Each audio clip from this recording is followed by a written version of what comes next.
Amazon will cause you to lose thousands on thousands of dollars, so don't sell on Amazon. And let me tell you why.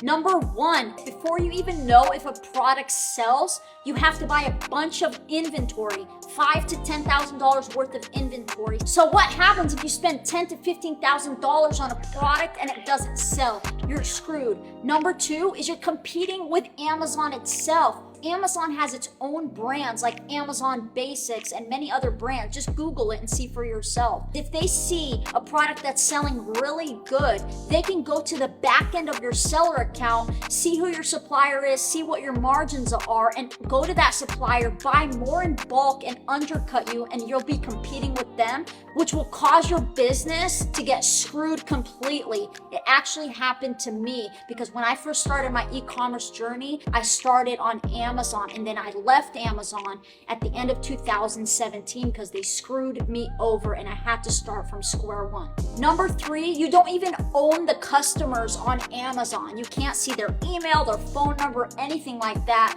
as you would if you had your own website. You can't remarket to them, send email blasts or text blasts. Don't start on Amazon. You'll end up losing a lot of money and it's not worth it in the end. Start on Shopify and use the drop shipping method to validate products and then private label and brand your products. Let's go.